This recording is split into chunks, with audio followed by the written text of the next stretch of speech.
Il y a 8 mois, Mediapart révélait la présence de dizaines de néo-nazis au sein de l'armée française. Depuis, l'un d'eux a été arrêté en possession d'une centaine d'armes, et nous avons encore découvert de nouveaux cas qui interrogent sur l'action de l'armée pour endiguer ce phénomène.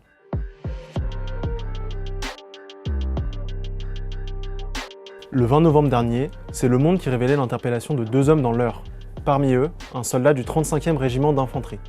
Un arsenal de 130 armes et 200 kg de munitions a ainsi été découvert, mais également du matériel de propagande néo-nazi.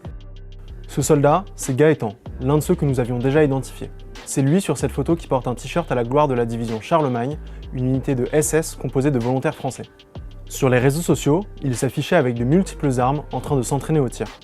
Gaëtan et son acolyte ont été mis en examen pour acquisition et détention d'armes sans que la qualification terroriste ne soit retenue. Ils ont été placés sous contrôle judiciaire. Contactés, leur avocat estime qu'ils ont évolué dans leurs engagements et indique qu'ils ne se considèrent pas comme des gens dangereux pour la société. Selon France Bleu, Gaëtan a été sanctionné après nos précédentes révélations. Il a écopé de jours d'arrêt, mais est resté au 35e régiment d'infanterie.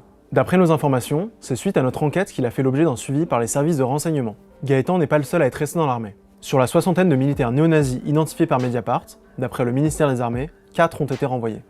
Pourtant, en mars dernier, suite à nos révélations, la ministre des Armées et l'État-major avaient promis de réagir avec la plus grande fermeté. Nous ne voulons pas de cela dans nos rangs.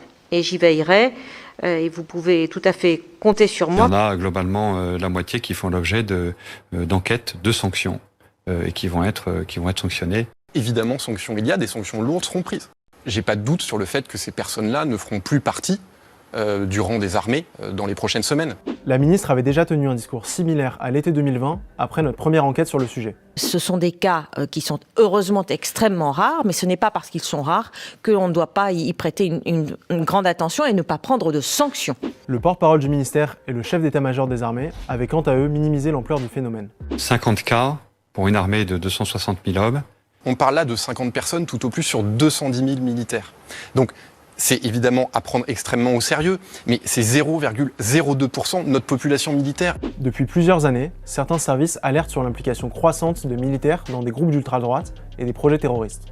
Ces dernières semaines, de nombreuses arrestations ont d'ailleurs eu lieu dans les milieux d'ultra-droite. À l'heure actuelle, 9 enquêtes sont en cours sous une qualification de terrorisme et dans plusieurs d'entre elles figurent des militaires. Nous avons poursuivi nos investigations et pu identifier de nouveaux cas. Des militaires continuent à afficher ouvertement leurs convictions néo-nazis au sein même de leur caserne. C'est ce que montre aussi cette photo, diffusée publiquement via la messagerie Telegram, ou bien encore celle-ci, qui montre un homme prendre la pose dans une caserne avec un exemplaire de Mein Kampf. Sur cette image, des militaires prennent la peine de masquer leur visage avant de la diffuser sur les réseaux sociaux, mais pas celui de l'homme noir qui se tient au centre.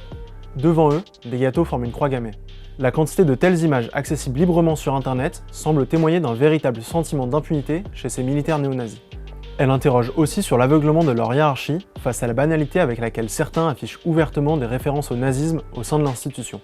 D'autres encore parviennent à intégrer l'armée française malgré les nombreuses photos accablantes sur leurs réseaux sociaux. C'est le cas du sergent D du 2e régiment étranger parachutiste. Depuis 2016, ce sous-officier utilise comme photo de profil une image le montrant effectuer un salut nazi à côté d'un homme noir agenouillé.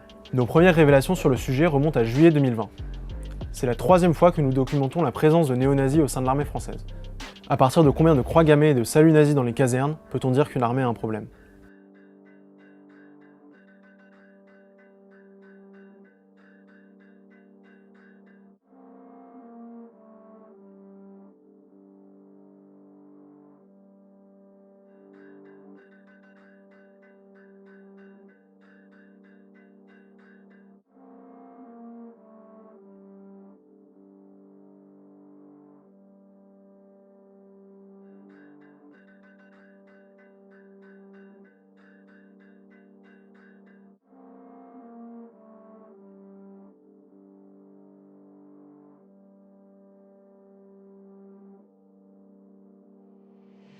Mediapart.